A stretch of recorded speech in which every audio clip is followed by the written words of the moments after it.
Oral questions by members. Third party House Leader.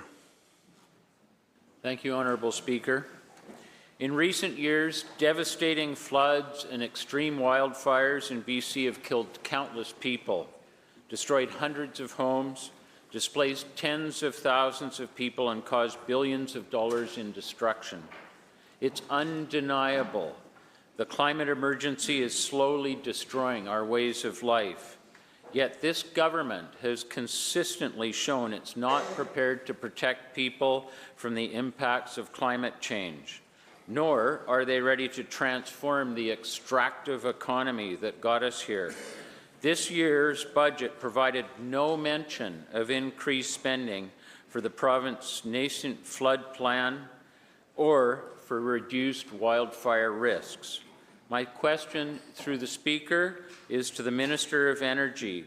Your own Climate Solutions Council warned that the province is not prepared for the threats that climate change pose to communities and the economy. What is the Minister's response to them? Thank you, Mr. Minister of Energy. Well, thank you, Honourable Speaker. And the Climate Solutions Council, which is established by legislation, plays an important role in providing recommendations for change and working with us to see that that change is implemented. And we've consistently done that. You see that in the clean electricity requirement, which has been given life since the most recent Parliament was put into place with renewable energy projects across BC. You see it in the low carbon fuel standard, which we've used to expand not just our climate agenda, but to support jobs in different parts of the province. We've seen it, Honourable Speaker, in the output-based pricing system, which we support in British Columbia and continue to support. We see it in January 1st when we put in new methane regulations, that BC is leading Canada in the reduction of such emissions in the oil and gas industry by 43% since 2015. In short, by working together, we're making progress. And it's why, Honourable Speaker, because under the Clean BC plan, we need to make more progress, both in the commitment of people and the opportunity of people to contribute to solutions on climate change. It's why we've moved forward our review of that plan and are working with the Honourable Member and his party on a review of this plan, which I hope we will be announcing shortly. Member supplemental. If this government is serious about recovering healthcare costs from wrongdoers, they must look at the role of fossil fuel companies in BC's health costs. Fossil fuel air pollution is a leading cause of early death in Canada, killing 34,000 Canadians each year. The 2021 heat dome cost the province upwards of $5 billion.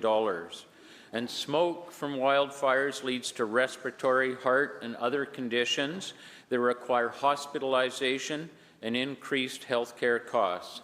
Just like the tobacco industry, fossil fuel companies have engaged in misinformation campaigns to discourage governments from enacting laws that would save lives. My question, through you, Mr. Speaker, is to the Attorney General. Will this government demand accountability and compensation from the oil and gas industry so that citizens aren't left bearing the costs? Thank you, Mr. Speaker. Attorney General. Thank you, Mr. Speaker. I'm really proud of the work our government has done and led the way in terms of national class actions.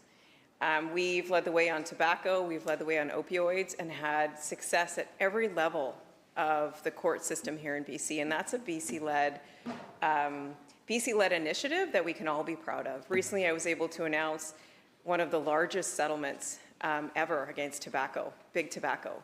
And that would mean $3.7 billion coming into BC healthcare right here. The tools that we have under the Healthcare Cost Recovery Act are very important. Although, as Attorney General, I'm not going to indicate in the House right now what would be future litigation opportunities or where we will use the tools that we've developed. But what I will say is that I'm very proud of the work we've done so far on behalf of British Columbians, and it's something we can all be proud of. Thank you, Mr. Speaker.